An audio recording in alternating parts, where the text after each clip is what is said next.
Biasanya kan ketidakadilan muncul kalau orang miskin, sakit, nggak memiliki akses kesehatan, dan mereka mungkin dengan dia sakit nggak bisa sembuh, nggak dapat akses, dia makin nggak bisa mendapatkan pekerjaan. Itu kan tidak adil.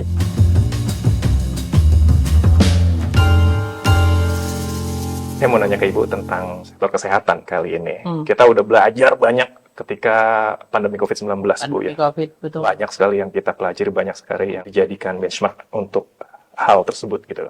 Tapi di satu sisi kita juga punya PR nih Bu. Kayak contohnya angka prevalensi stunting. Betul. Terus ada penyakit-penyakit yang lain seperti TBC, lalu juga akses kesehatan yang layak bagi masyarakat. Betul. Ini pasti juga APBN hadir nih harusnya di Kalau sektor Indonesia kesehatan. emas kan at the end manusianya ya. Betul. Boleh Bu ceritain yang soal sektor kesehatan ini? Reform di sektor kesehatan ini juga luar biasa, dan seperti kamu tadi sebutkan, semenjak pandemi belanja di sektor kesehatan itu terus kita tingkatkan. Tentu tidak comparable pada saat 2020 waktu pandemi mulai 2022, karena waktu itu belanja kesehatan melonjak tinggi adalah untuk membayar para pasien yang kena COVID. Sehingga memang volume dari mulai vaksinasi sampai kepada orang-orang yang sakit tahun 2020 mulai dari terjadinya COVID memuncaknya di 2021 itu bisa mencapai 312 triliun sendiri. Itu adalah exceptional karena dan bukan ideal karena kita menangani orang sakit gara-gara COVID gitu. Nah, dalam situasi yang lebih normal, belanja kesehatan ini untuk tahun 2024 mencapai 195 triliun, hampir 195 triliun. Ini lebih dari 5% dari yang biasanya diinginkan, harusnya 5% gitu. Di dalam konteks 195 triliun ini sama seperti dari sekolah. Mungkin kita lihat, satu, masyarakat miskin kalau dia sakit, dia nggak bisa ke rumah sakit atau mendapatkan pelayanan kesehatan karena dia miskin. Jadi ini sisi permintaannya, masyarakatnya. Gimana supaya memunculkan rasa keadilan, mereka yang miskin tetap bisa mendapatkan pelayanan kesehatan, maka pemerintah membayar asuransi kesehatan mereka. Ini yang disebut BPJS Kesehatan, PBI, di mana pemerintah 96,7 juta. 96,7 juta orang loh ini ya, orang bener-bener orang di Indonesia. Ini termasuk adalah Universal Health Coverage di Indonesia untuk keseluruhan kita.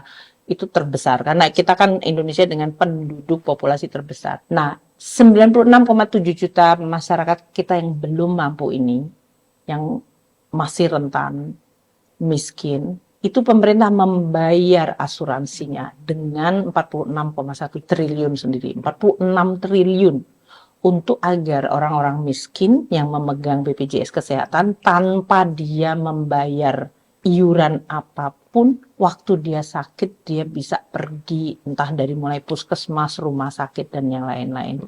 Saya ingat waktu saya pergi melihat rehabilitasi atau pembangunan di rumah sakit jantung di Jakarta. Waktu itu Presiden Jokowi dan saya ikut proyek yang dibangun oleh Islamic Development Bank. Di satu ruangan, di situ banyak ibu-ibu dan orang-orang yang sedang antri. Dan mereka bilang, terima kasih, kami mendapatkan dari BPJS. Ini buat mereka itu betul-betul menyelamatkan nyawa. Karena buat mereka biasanya kan ketidakadilan muncul kalau orang miskin sakit, nggak memiliki akses kesehatan, ya berarti orang miskin itu by default gampang meninggal gitu. Itu kan tidak adil. Dan mereka mungkin dengan dia sakit nggak bisa sembuh, nggak dapat akses, dia makin nggak bisa mendapatkan pekerjaan. Jadi ini adalah salah satu bentuk untuk memotong tali kemiskinan dengan membantu yang kelompok paling vulnerable, paling rentan, dan paling miskin ini untuk tetap mendapatkan fasilitas kesehatan yang sama. Dan untuk menghasilkan tenaga kesehatan, bangun fakultas kedokteran, kita memberikan melalui anggaran pendidikan. Tenaga kesehatan juga mendapatkan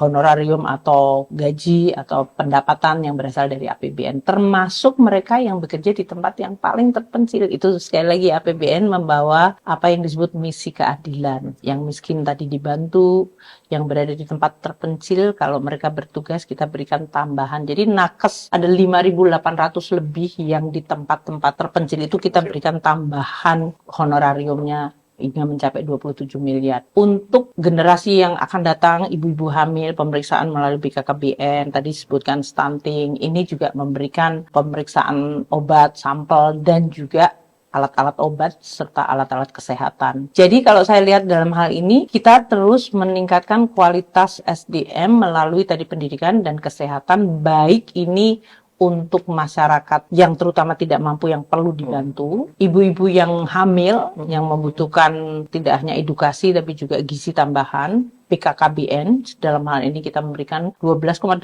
triliun untuk puskesmas. Ini merupakan fasilitas kesehatan yang paling bawah, yang paling bisa dijangkau langsung oleh masyarakat. Kita berharap, termasuk penyuluh KB, kita itu ada 3,2 triliun sendiri yang kita belanjakan untuk BKKBN. Ini untuk tadi kualitas dari keluarga yang merupakan unit awal pertama dari SDM kita, dibesarkan oleh keluarga yang kita berikan kecukupan gizi, ibunya kita perhatikan pada saat hamil, waktu dia melahirkan juga agar mendapatkan fasilitas kesehatan, jasa kesehatan sehingga dia tidak meninggal. Jangan lupa kita yang salah satu yang indikator pembangunan penting itu kematian bayi atau kematian ibu waktu melahirkan. Dan juga melalui berbagai program seperti stunting yang itu dikolaborasikan dari lebih dari 18 kementerian lembaga. Jadi memang isu kesehatan itu sama kompleksnya dengan pendidikan. Pemerintah daerah itu punya peranan penting dari mulai puskesmas sampai posyandu dan kemudian BKKBN, dan pemerintah pusat juga mendukung sampai kepada masyarakatnya sendiri yang merasakan manfaatnya melalui asuransi BPJS Kesehatan yang dibayar oleh pemerintah.